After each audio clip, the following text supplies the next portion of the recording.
Gerbiamas Audriau Rudy, šiandien neeilinė diena jūsų biografijoje. Jūs esate išrinktas Lietuvių tautininkų sąjungos pirmininku. Ką norėtumėt pasakyti šią progą ir ką jaučiate? Tiesiog pirmas įspūdis.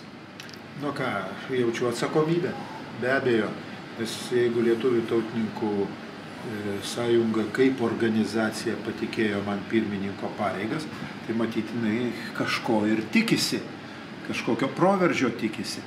Aš galvoju, kad labai svarbu sustiprinti partinės struktūras ir pralaužti tą blokadą, kurie pagrindinės masinės informacijos priemonės taiko tautininkams kaip partijai ir tautos supratimui kaip ideologijai.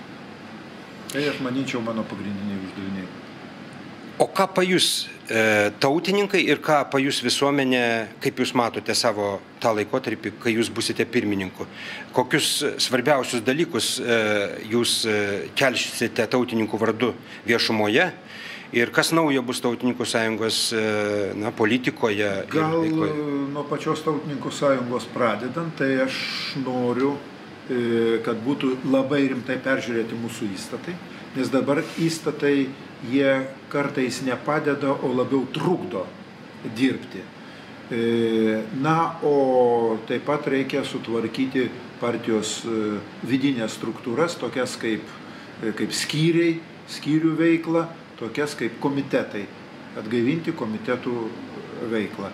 Nes šiaip ar taip mūsų priimami sprendimai, mūsų formuluojami pasiūlymai turi būti rengiami kaip galima profesionaliau.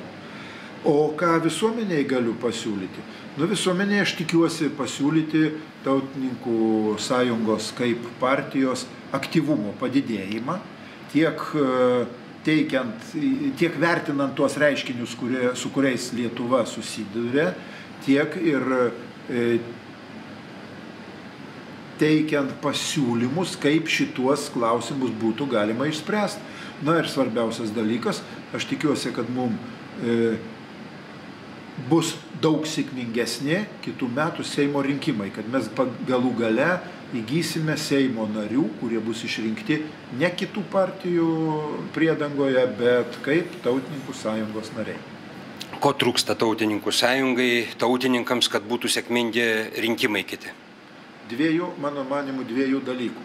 Tai pinigų ir pinigų. Nes partijos gali normaliai, efektyviai funkcionuoti tuo atveju, kai yra profesionaliai dirbančių žmonių. Šiuo metu Lietuvių tautininkų sąjungoje tokių žmonių nėra. Visas mūsų veikla remiasi savanorystės principais ir entuziazmo. Vis tik tai reikia ir sistemingumo, ne vien tik tai entuziazmo. Todėl aš tikiuosi, kad mums turėtų pavykti sugebėti finansuoti nors 2 etatinių darbuotojų turėjimą ir tuo atveju mūsų politinė veikla ir visuomeninė veikla būtų daug žymiai efektyvesnė. Bet kad gauti pinigų, jeigu ne iš valdžios, tai iš žmonių, tai reikia žmonės įtikinti, kad jie tos pinigus duotų. Kaip jūs ketinate įtikinti ir rasti tą finansavimą papildomą? Tai mes turime 3 legalius šaltinius. Pirmiausia, tai nario mokestis. Aš manau, kad iš tų partijos narių, kurie finansiškai yra pajėgūs, galima būtų paprašyti didesnių asmeninių įnašų į partijos kasą. Mes taip pat galime aktyviai platinti savo idėjas tarp tų žmonių, kurie potencialiai gali skirti 1% nuo savo gyventojų pajamų mokesčio. Ir taip pat neabejotinai reiktų ieškoti rėmėjų, tai yra tų žmonių, kurie galėtų dar papildomai įstatymų numatytų kelių padėti mums finansiškai. Svarbiausias dalykas, kad žmonės pamatytų, jog mūsų veikla atitinka jų gyvybinius interesus. Jūs užsiminėte, kad Tautininkų sąjunga yra kažkaip paribiuose išstumta žiniasklaidos, viešoji nuomonėje. Ar tai yra tautininkų problema, ar jūs matote tame žiniasklaidos negeranoriškumą, viešųjų ryšių stygių? Aš manau, čia tam tikrą politinio establishmento, ar kaip mes jį pavadinsime, sisteminių partijų sąmokslą, suprantant, kad nėra efektyvesnės priemonės neleisti rimčiau pasireikšti politikoje ir gauti siekių, kaip nutylėjimas. Todėl, kad tada, jeigu partijos veikla, pasiūlymai, pasiekimai, jie yra paprasčiausia visuomeniai nematomi, tai tada apie ją nieks nekalba ir tai per rinkimus, kai jeigu iššoki ir gauni 15 minučių kokioj nors debatų laidoj, tai tada visi gūžčioja pečiais, kas čia Pilypas iš kanapių iššoko. Tai va štai aš nežinau, ar pavyks, bet aš stengsiuosi šitą blokavimo sieną, informacinio blokavimo sieną pramušti. Jeigu paklausčiau kokio nors pagrindinio šūkio ar robalsio savo veiklai, kuri jūsų laukia, gal galėtumėt ką nors pasakyti?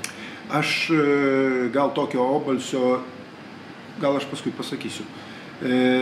Pirmas dalykas, aš turiu tokius 4 punktus, kurie iš esmės reiškia tą patį.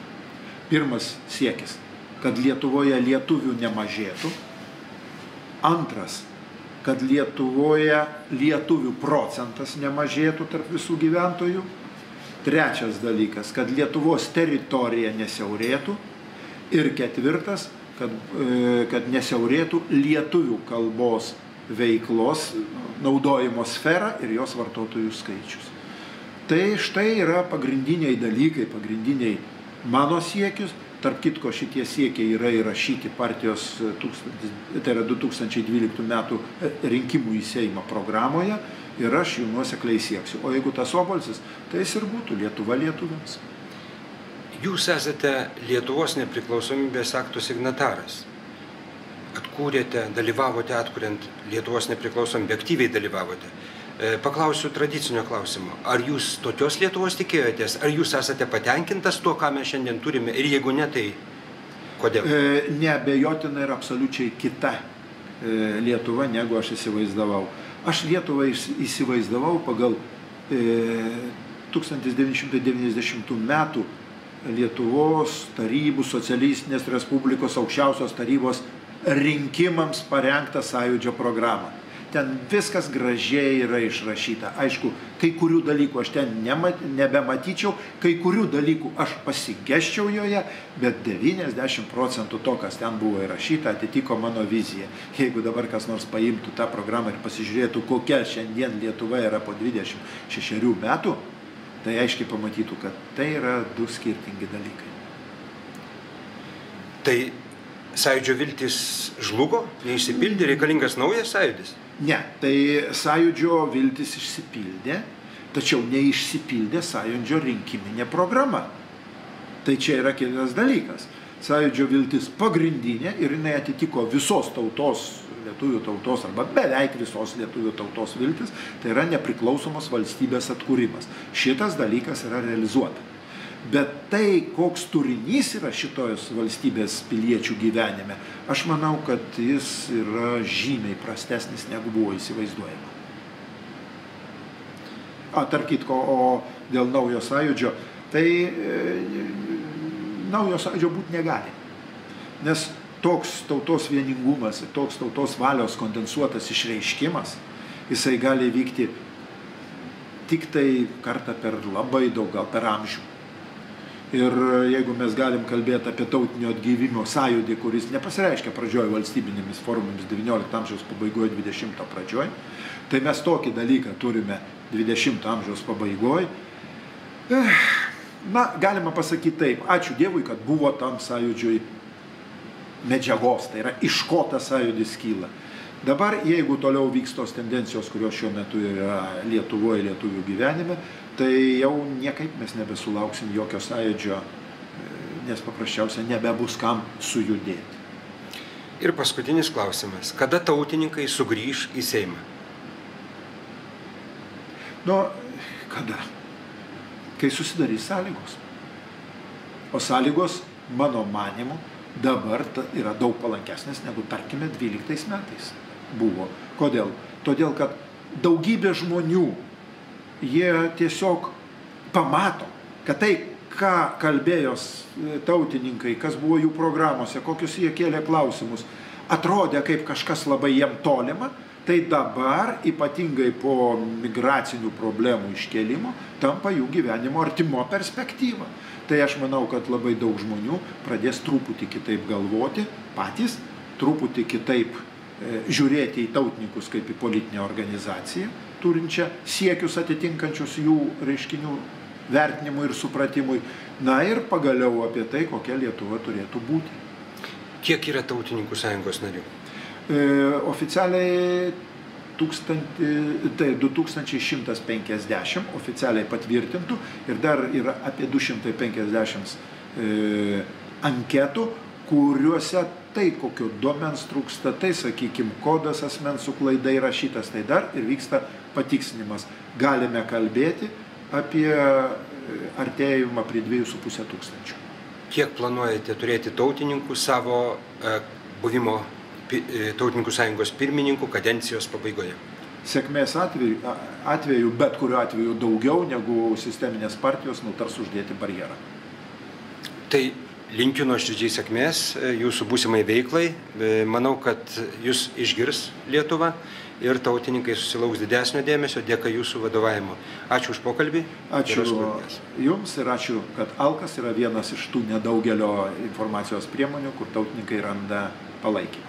Taip, mes tikrai su jumis. Geros kloties.